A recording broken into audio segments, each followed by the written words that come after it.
Welcome back, students. This is the fourth part of Unit 1 session.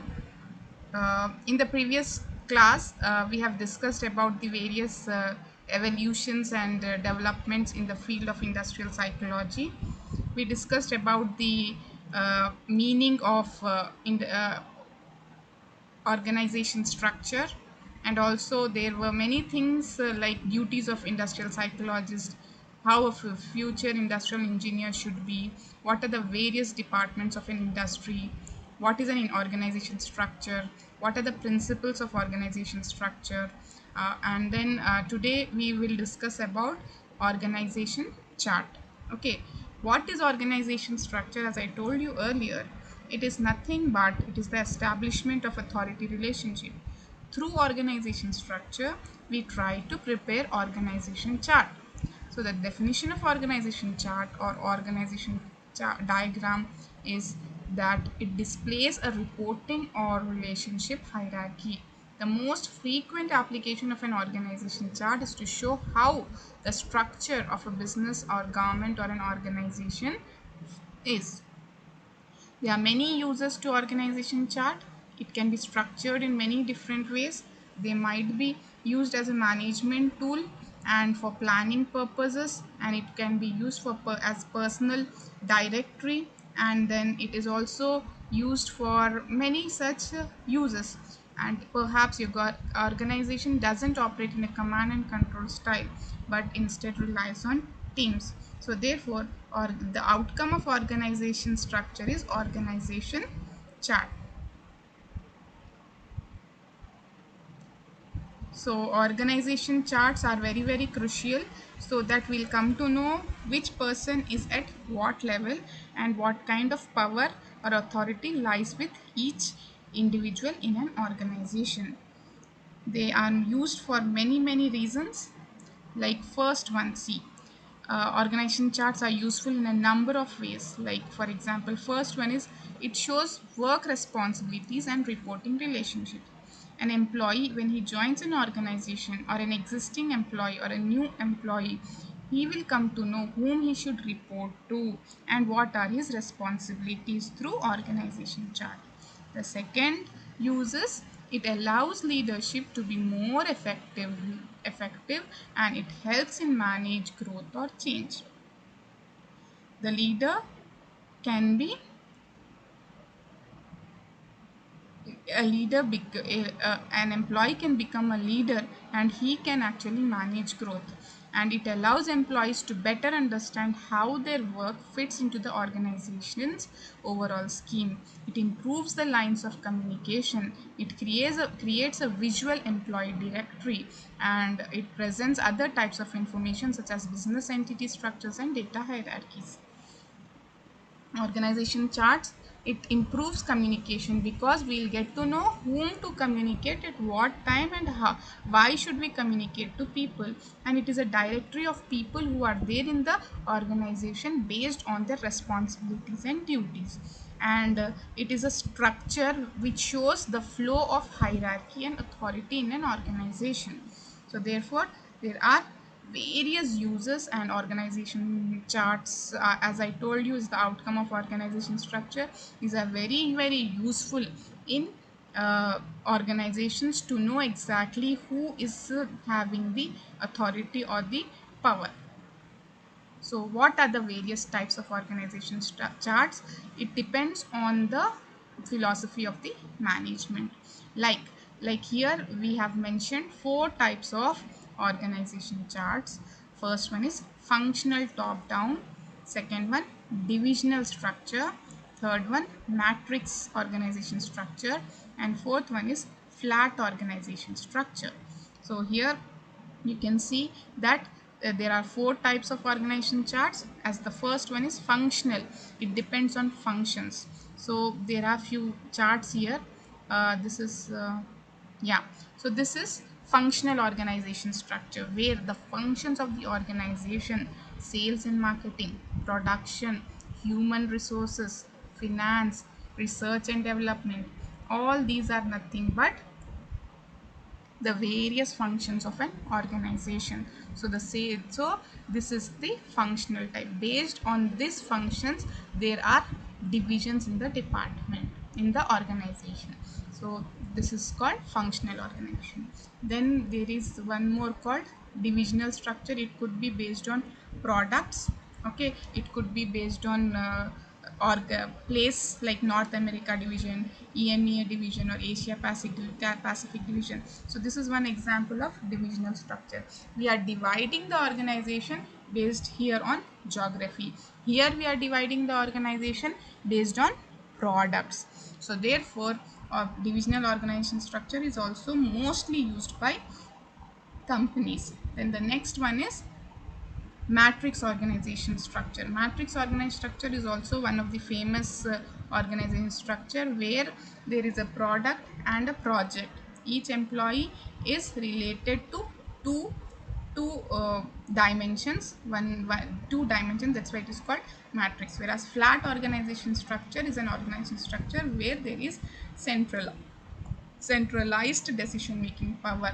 Many people will not be involved in taking the decisions. Only one single person will be authorized to take the decision. Very few people will have the authority to take decisions. So therefore, these are the four types of various organization charts that can be used in organizations.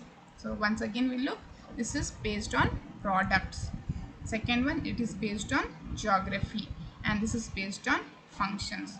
So how can we structure the organization? What are the various ways? The first one is determination of organizational goals and organizational identification of related activities. So you should determine the organization structure by finding out actually what are the goals of the organization. Organizational goals must be well defined and clearly spelled out.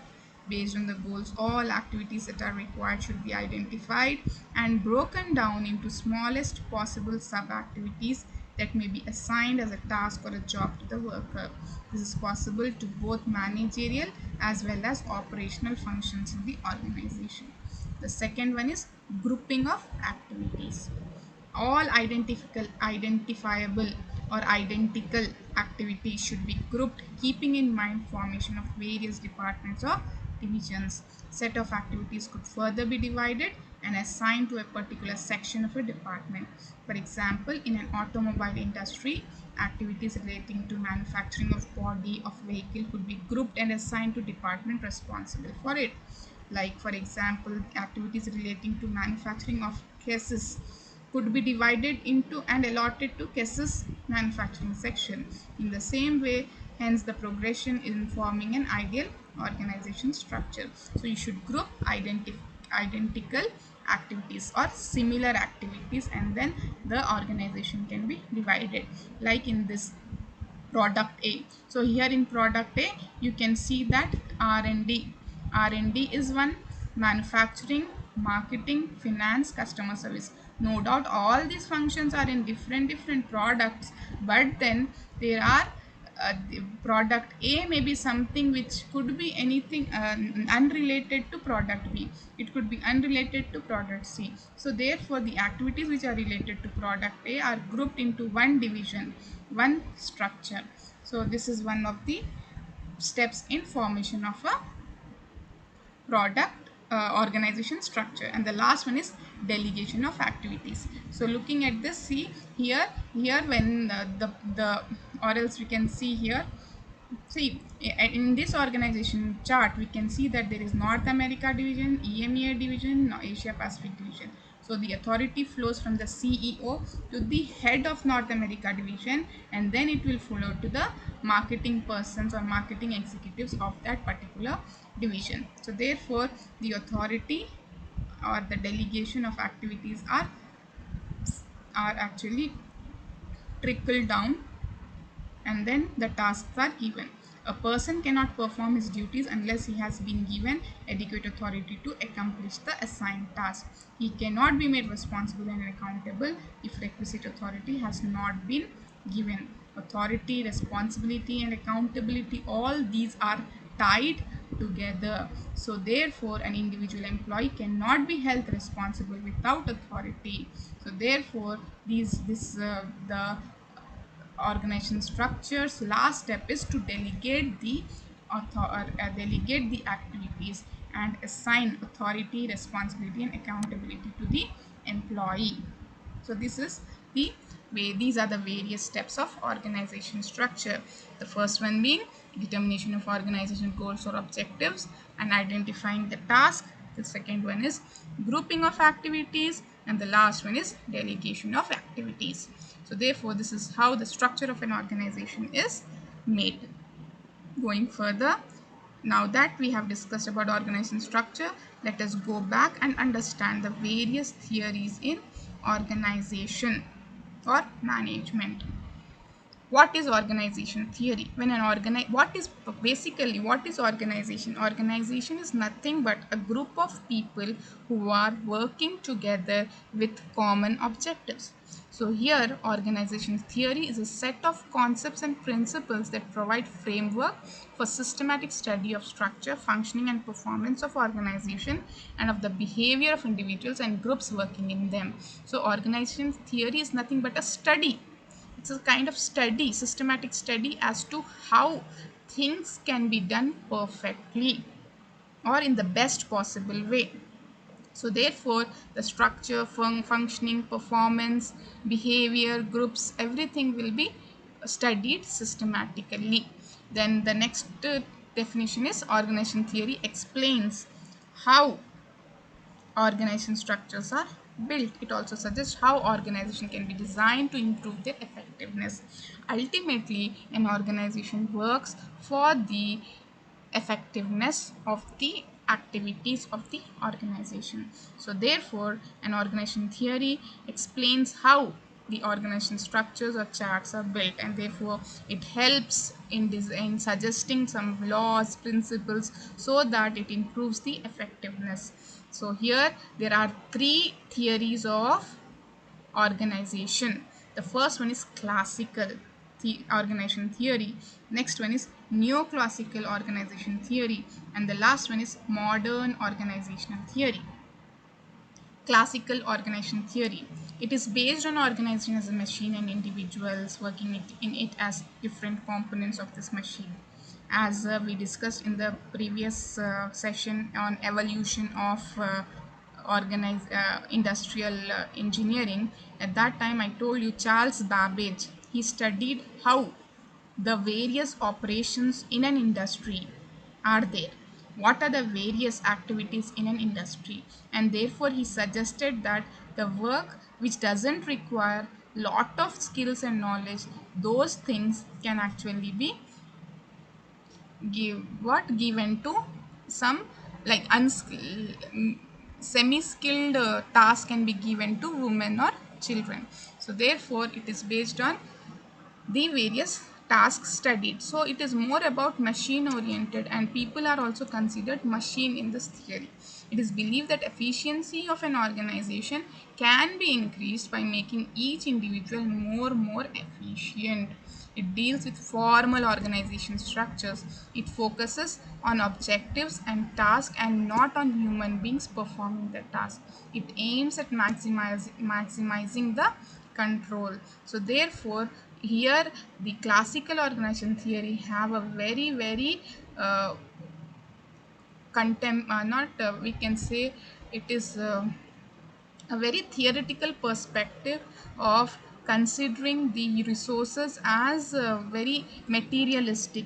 So therefore they follow formal organization structures, and they are just output oriented, production oriented. They are not considering the human factor to the organization, like motivation like we have various factors like motivation, leadership and all these things. They are not considering in classical theory. They are just considering that work is to be done in the best possible way, no doubt what efforts the employees or resources are putting, and what type of work they are doing. Do they need motivation, do they need any kind of incentives? So therefore this is what classical theory states. And the various principles of classical organization theory is, first one is division of labor and departmentalization. Second one, hierarchy of authority. Third one, delegation of authority. Fourth, unity of command. Fifth, unity of direction. Sixth, line and staff relationship. Seventh, span of control. Eighth, parity of authority and responsibility. Ninth, structural relationships among various task activities and people. So these are few principles of classical organizational theory. So first one is, it believes that the work has to be divided and distributed based on the specialization of the worker. Then the next one is hierarchy of authority. How the authority flows in an organization should also be very what concerned with.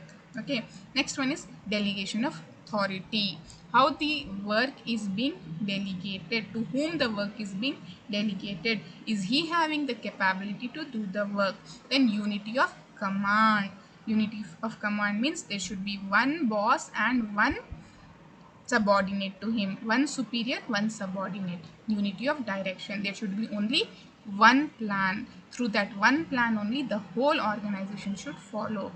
Line and staff relationship. What are line employees and what are staff employees? Line employees are employees who are directly related to the production of the organization, whereas staff employees or employees who are indirectly related to the production or operations of the company. Like line, you can say a foreman or worker or laborer or engineer who is into the production is a line engineer, line employee. Whereas staff employee can be an accounting executive or he can be HR manager. All these are staff employees. So there should be a proper relationship between line and staff employees. Span of control, it tells that what, where and what are the areas where an employee should focus, what are his limits within an organization. Next one is parity of authority and responsibility. You should have a balance, okay, of having authority on few tasks and responsibility. See, authority is something when you are giving a task, he has to perform it. Responsibility is when you are being given a task and you have to do it. Okay, so that is responsibility. So you should balance both of them. And the last one is structural relationships among various task activities and people. There should be relationship between task activities and people. See here, the structural relationship can be maintained by making a good organization chart for your organization. The task, activities and people can all be aligned together with the same, with one objective, with one goal and with one plan. So therefore these are the few principles of classical organization theory. But then this theory has been criticized for many reasons. The first one is it ignores human aspect. As I told you, people are considered as machines. They have to work, and views human beings as components of organization machine. Okay, to attain output, to attain production and to achieve the organizational objectives, they use the human beings, and they are human beings are considered as machines. The human factors are not considered in this theory. Next one is, it believes that people at work can be motivated solely through monetary incentives, which is almost wrong notion. People are motivated not only because of monetary benefits but also for non-monetary benefits, like a kind of motivation, reward, award, recognition. All these are non-monetary benefits which an employer can give it to the employee, and then he feels motivated. Next one is, it is an authoritarian theory. It is an authoritarian theory means here there is just flow of authority. There is nothing a human aspect to the organization. The work has to be done and it has to be completed. This is what this theory says.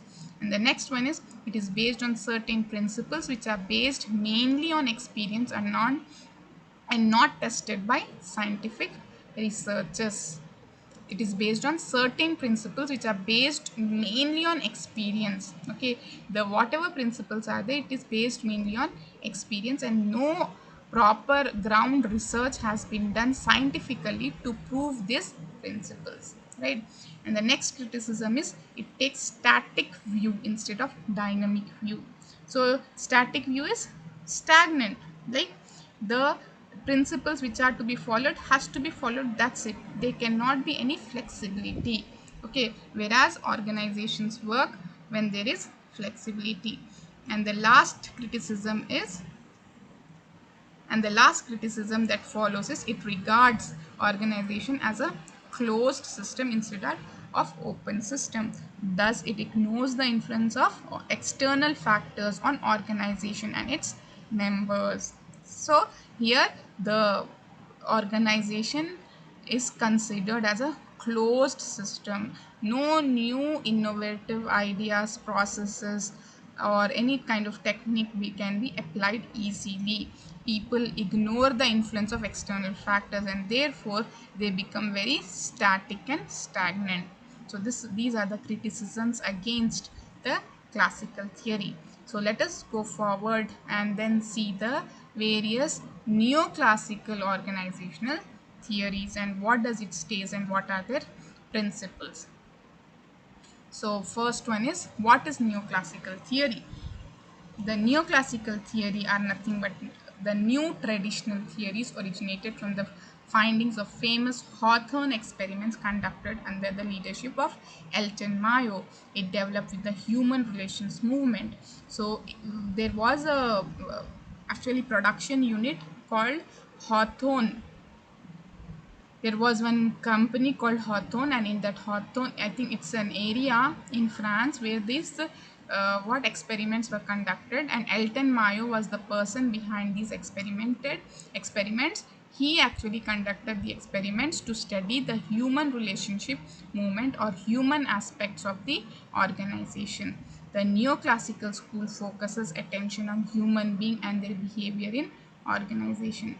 It believes that human behavior in organizations is greatly influenced by formal as well as informal relations. So here the neoclassical theory is basically to study the human aspects. Therefore, Elton Mayo conducted a series of experiments and then came up with few findings which actually became a study, and that study is called neoclassical organization theory. So what are the characteristics or what contributions did Elton Mayo make to neoclassical organization theory? The first one is, organization is a social system composed of several interactive subsystems. So nothing is closed. Here everything is open and interrelated, interlinked, and interaffecting. So there are many elements in an organization, internal and also external to the organization. So all those are interacting or interaffecting. The social environment on the job affects people, and it also affects by the people. So here it states that the environment in which an employee works, it affects his work environment as also his environment at home. This is what this what theory states. Then integration between organization and individual goals is a must. What an individual feels, what are his objectives, he should align with the organizational objectives. Individual and organizational goals should be aligned together, are aligned together in this theory. Money is only one of the motivators but not the sole. In the previous study we have seen that monetary benefits are the motivators, but here monetary benefits are one of the motivators and the others are many. Next contribution is, human beings are not always rational. They behave rationally as far as rewards from the job are concerned. Okay, so they basically depend on the rewards. Okay, they react and respond based on the rewards they are getting. Two-way communication is necessary for the sound functioning of the organization. And teamwork is essential for cooperation and higher productivity, but it can be achieved only through behavioral approach. Okay, so therefore communication is very important in this study, and then teamwork is also essential, because to improve the productivity or output of an organization, nowadays organizations are working in teams, so team environment should be good, effective, and very cooperative to achieve higher productivity, and it can also be achieved through behavioral approach. So therefore these are the few contributions that are made to the neoclassical theory. Going further, let us discuss the criticisms. What is wrong or what can be improved in neoclassical theory? The first one is, it is not a new theory of organization, it is merely a modification of classical theory.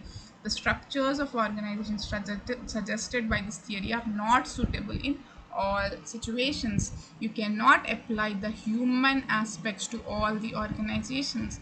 The organizations differ based on process, based on people, based on their work, based on their geographical location, based on the industry. So therefore you cannot apply the same principles everywhere. It is just few people say, few authors have said that neoclassical theory is just an improvement of classical theory. There are no major changes. And the next one is, the theory emphasizes on human aspects, and therefore the aspects remain ignored or neglected. Certain assumptions of the theory are not true. Consequently, there are conflicts of interest of various groups in the organization. So these are few criticisms made against neoclassical theory, where it is said that the theory overemphasizes on human aspect, and also there is a conflict of interest of various groups in the organization. And the next one is modern organization theory. The modern organization theory originated in 1960s and flourished in 70s of the 20th century. The modern organization theory has few contributions made to the management. First one is, it considers organization as a system composed of many subsystems, such as managerial, technical, and social subsystem.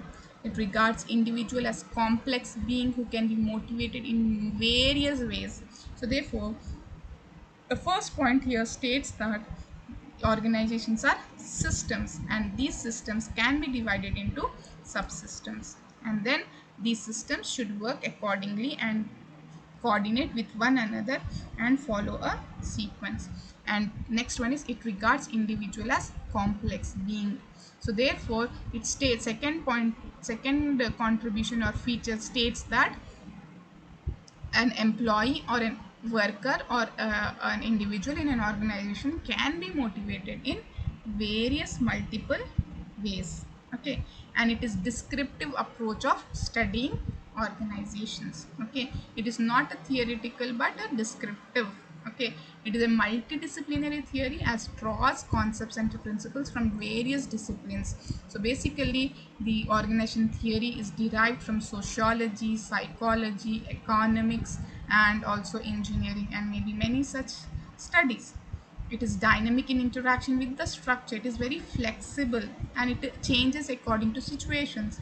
This concept, as the statement states, it is constantly subject to change as environment changes. Organization adopts itself suitably to the changing environment and it survives. It is both macro and micro in approach. It is micro when considered with respect to the entire nation or industry. It is macro with respect to internal aspects of the organization. It ensures better flow of communication at all the levels and endures effective control. So therefore, here in this modern organization theory, there are many flexibilities, and it is very dynamic in nature. There are many changes that can be adopted, and it is a combination of various disciplines, and hence it is a very complex system where the people work. So therefore there are criticisms against this theory, as it is said that it is not a unified theory but it is mixture of several theories. So there's a kind of confusion as to what to be stick to, because everything is dynamic in nature, flexible in nature. Then the next one is, it is based on past empirical studies and there is nothing new in it.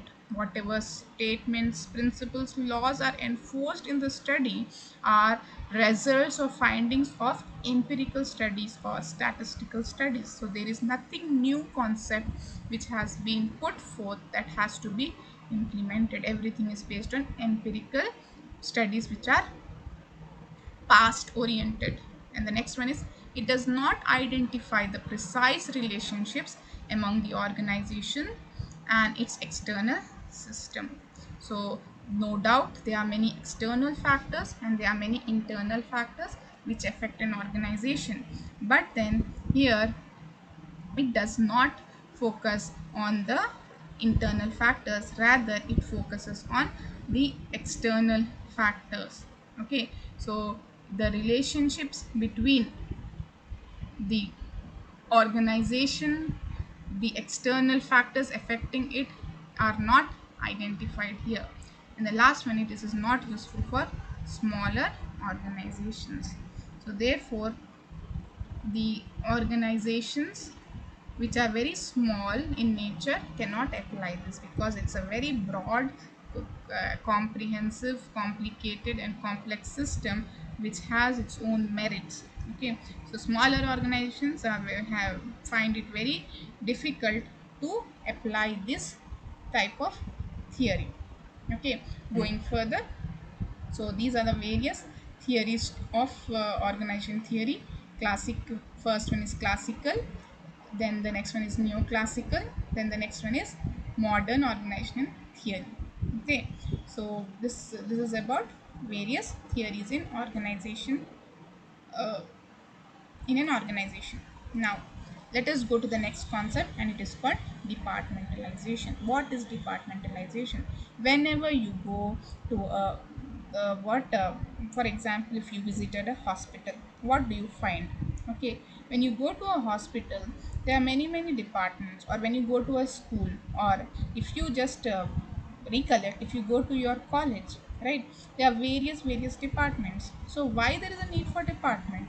Okay, there is a need for department, and the department actually demarcates the activities which are similar and then put them together in the form of department.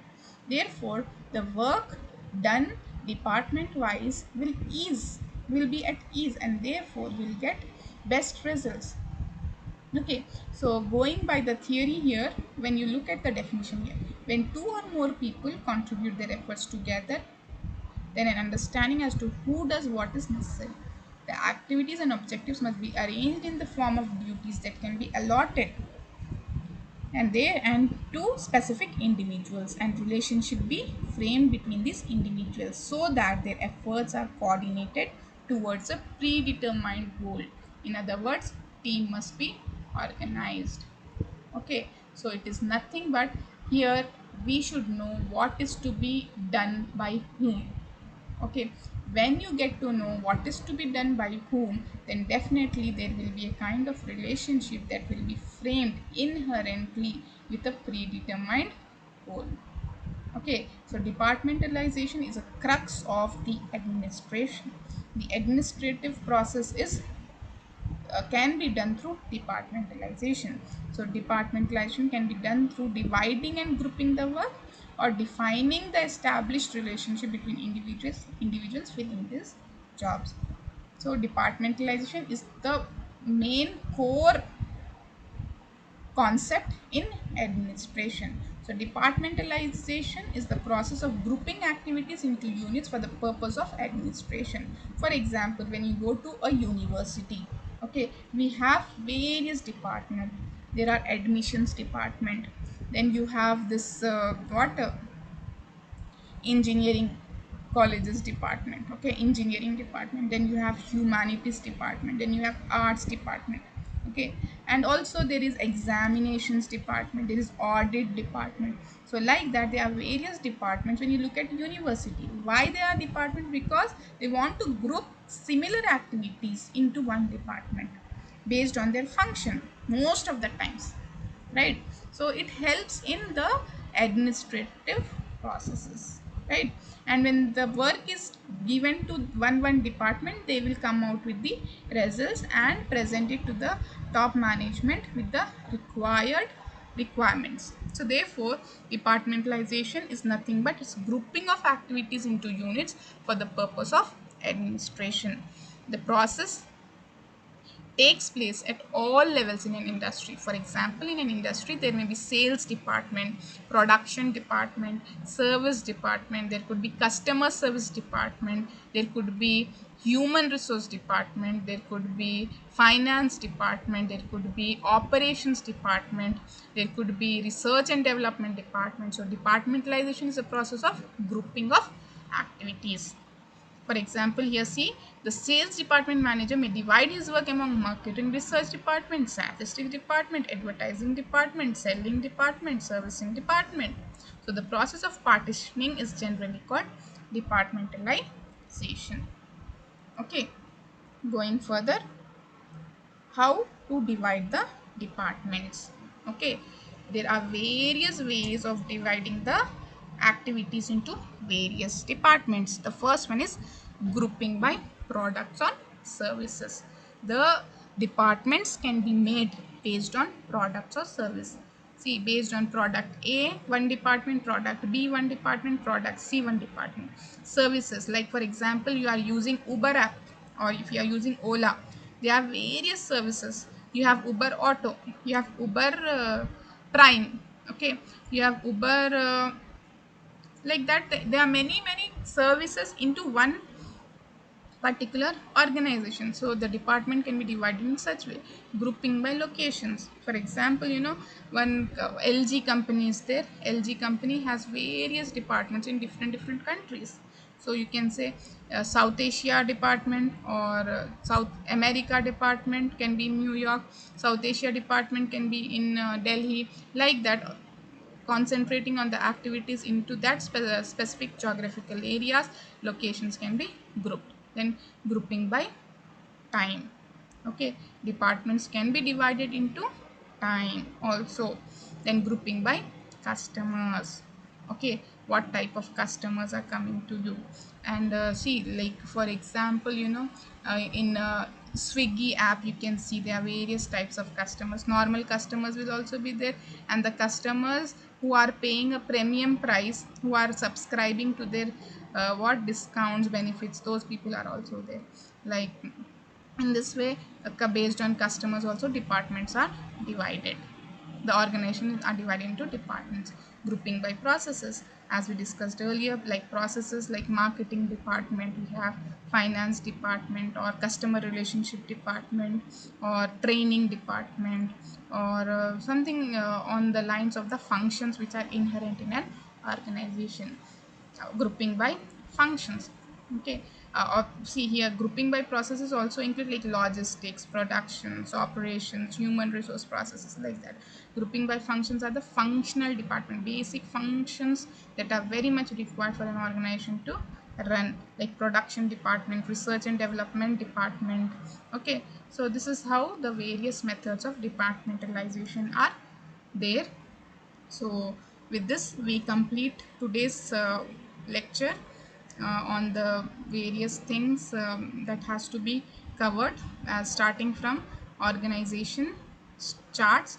Today we discussed what is an organization chart, and the uses of organization chart, where can we apply organization chart and why are they necessary, and what are the various types of organization chart, and we have seen a few examples of organization charts, followed by how organization structure is framed, what are the steps involved, then organization theories, what are the three types of theories: classical, neoclassical, modern. For that we have also studied the postulates or principles, and then we have studied the criticism against the theories. Neoclassical, what it is, what are the contributions to neoclassical, what is the criticism. Then modern organization theory, what are the characteristics, criticism. Then departmentalization, what is departmentalization, why there is a need for departmentalization, how departments are formed. These are the various methods. So therefore, with this we finish our part 4 of unit 1. And then in the next class we are going to cover the concepts like authority, power, organizational effectiveness, and organizational change. So therefore I hope that with this we could complete this unit. So so this is how are the concepts under part 4 of unit 3. Thank you very much, students.